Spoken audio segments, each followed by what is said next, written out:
وہاں سے کوئی ہیکر کوئی انٹروڈر ان ہو سکتا ہے. تو فیمٹو سیل بیسیکلی اس طرح ہے, مگر اس پہ اب بہت کام کر لیا گیا ہے. تو وہاں پر انٹروڈر ڈیٹیکشن, ہیکنگ ڈیٹیکشن اور اس طرح کے بہت میکانزم ہیں, تو اسے بھی کافی حد تک سیو کیا گیا ہے. مگر پھر بھی یہ پرابلم. تو جو پیکو سیل ہے وہ پراپر سیل ہے, تو اسے اس طرح ہیک کرنا وہ پراپر سیل, پراپر ڈیٹا انکرپٹڈ ہوتا ہے تو وہاں سے پاس ہوتا ہے. اب اس کے بعد مائکرو سیل کے تقریباً 1 کلومیٹر تک کی رینج کے اندر جو سیلولر اسٹرکچر ہے. چلیں کوئی بات نہیں, ابھی ہم زیادہ اس پر سیلولر پر, تاکہ سیلولر کا ایک اوور آل آئیڈیا آپ کو آئے. باقی ڈیٹیل میں بعد میں اسٹڈی کریں گے.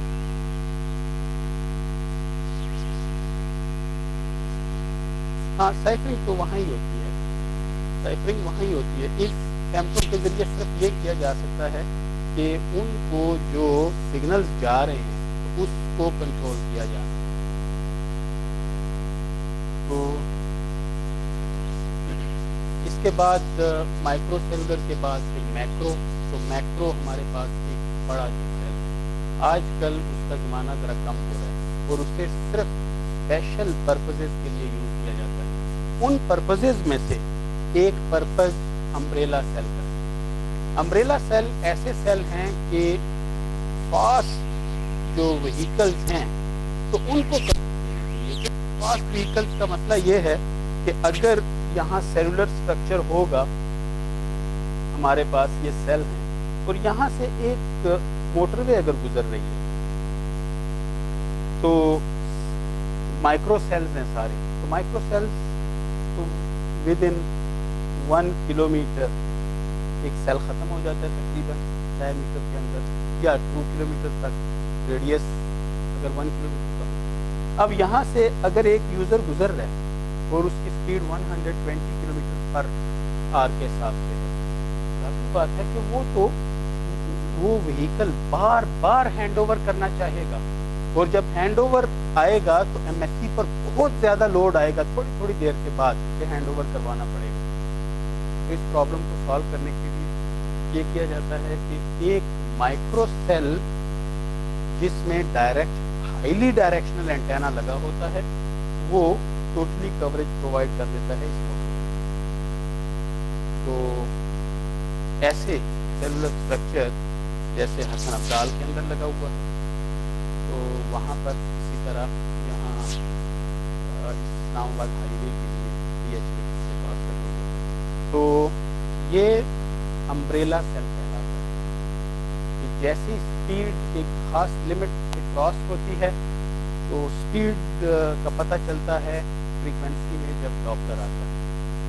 تو ڈاپلر شفٹ آنے سے تو اس کا پتہ چل جاتا ہے کہ یہ فاسٹ موبائل ہے, تو اسے پھر ہینڈ اوور کر دیا جاتا ہے امبریلا سیل.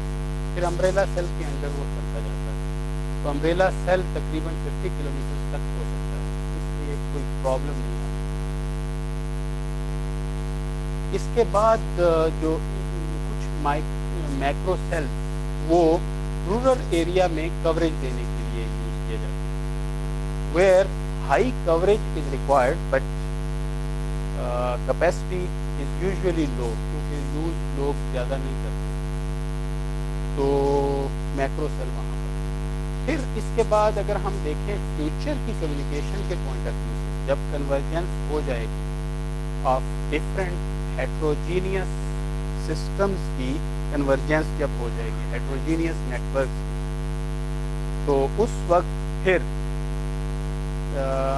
وہ بھی بڑے ملکوں میں جیسے آسٹریلیا ہے, کینیڈا ہے یا رشیا ہے, تو وہاں پر جہاں فل کوریج نہیں دی جا سکتی تو شہروں سے باہر یا ریگستانوں میں پھر جو سیٹلائٹ موبائل ٹیلی فون ہیں تو اس کے ذریعے اس یوزر کو کوریج دی جائے گی. اس لیے اسے ہم پھر ایک گلوبل سیل سمجھتے ہیں جب سیٹلائٹ کے حوالے کر دیا جائے گی.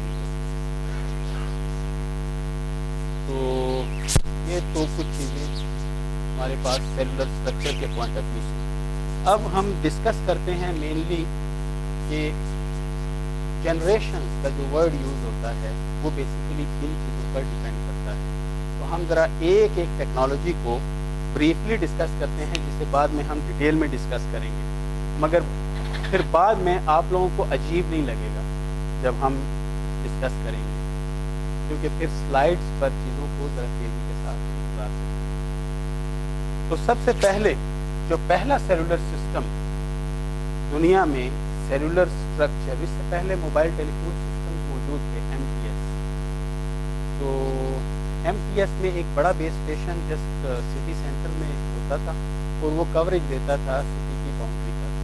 تو ہائی پاور تھا, تو اس کے لیے موبائل یونٹ اگر کہیں اس بیس اسٹیشن سے 50 کلومیٹر دور ہوتا تھا تو وہ پھر بہت بڑی بیٹریز یوٹیلائز کر کے وہاں تک اپنے سگنل پہنچاتا تھا. اس لیے ایسے ٹیلی فون موبائل سسٹم یوزولی گاڑیوں میں ہوتے ہیں جہاں پر ساتھ بیٹریز بھی رکھی جاتی ہیں اس موبائل کی, کیونکہ ان کی بیٹریز کو آئی ایم ٹی ایس اس کے بعد, تو ایم ٹی ایس میں ساتھ پھر بیٹریاں بھی رکھی جاتی ہیں. اس کے بعد پھر ایم ٹی ایس کے بعد اس کو امپروو کیا گیا through I am T S. Improve بہت سارے اس کے ڈرا بیکس تھے جن کو دور کیا گیا, ان کو ڈسکس ہم کریں گے.